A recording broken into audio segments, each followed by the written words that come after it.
Hello everyone, I'm Sneha. I'm back on my YouTube channel, Storyteller.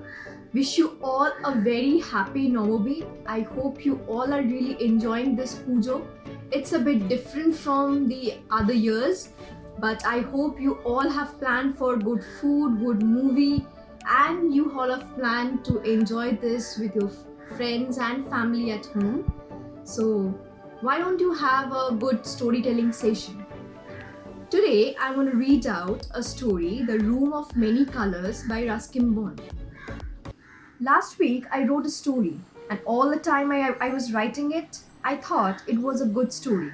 But when it was finished and I had read it through, I found that there was something missing, that it did not ring true. So I tore it up. I wrote a poem about an old man sleeping in the sun, and this was true, but it was finished quickly, and once again I was left with the problem of what to write next. And I remembered my father who taught me to write, and I thought, why not write about my father and about the trees we planted and about the people I knew while growing up and about what happened on the way to growing up. And also, like Alice, I must begin at the beginning, and in the beginning there was this red insect, just like a velvet button, which I found on the front lawn of the bungalow. The grass was still wet with overnight rain.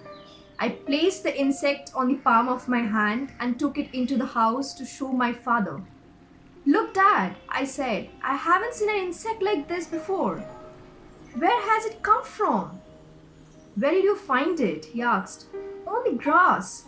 It must have come down from the sky, he said. It must have come down with the rain.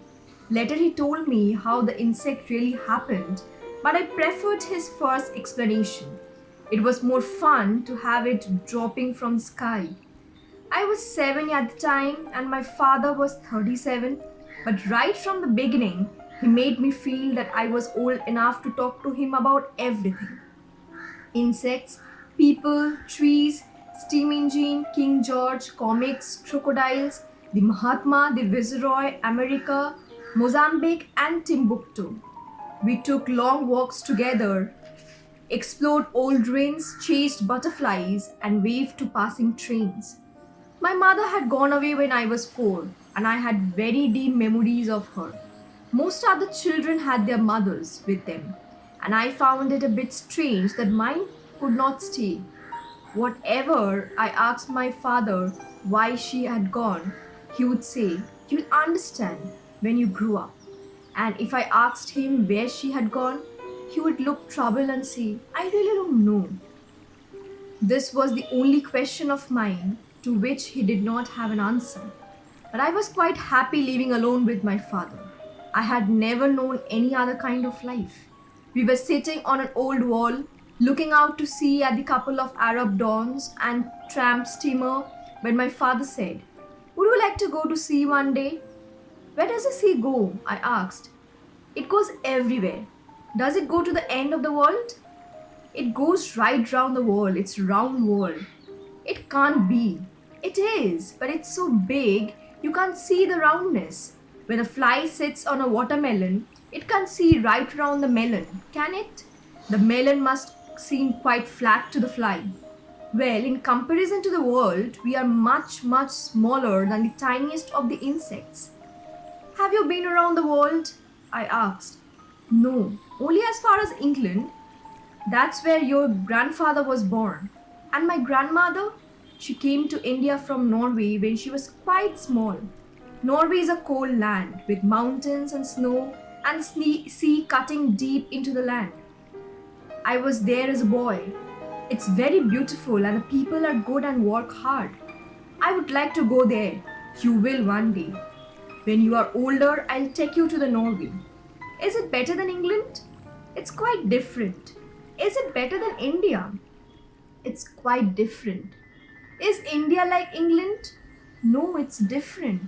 "Well, what does different mean?" "It means things are not the same. It means people are different. It means the weather is different. It means trees and birds and insects are different." "Are English crocodiles different from Indian crocodiles?" "They don't have crocodiles in England." Oh, then it must be different. It would be a dull world if it was the same everywhere, said my father. He never lost patience with my endless questions. If he wanted a rest, he would take out his pipe and spend a long time lighting it. If this took very long, I would find something else to do, but something I would wait patiently until the pipe was drawing and then return to the attack. Will we always be in India? I asked. No, we will have to go away one day. You see, it's hard to explain, but it isn't really our country. Aya says it belongs to the King of England, and the jewels in his crown were taken from India, and that when the Indians get their jewel back, the king will lose India. But first they have to get the crown from the king. But this is very difficult, she says, because the crown is always on his head. He even sleeps wearing his crown. I was my nanny. She loved me deeply and was always filling my head with strange and wonderful stories. My father did not comment on Aya's view. All he said was, "We'll have to go away someday." How long have we been here? I asked. 200 years. No, I mean us. Well, you were born in India, so that's 7 years for you. Then can't I stay here? Do you want to? I want to go across the sea. But can we take Aya with us? I don't know, son. Let's walk along the beach. So, in my next video, I'm going to read out the next part of the story. I hope you all really enjoyed listening to the story. Keep enjoying this pujo with your friends, with your family.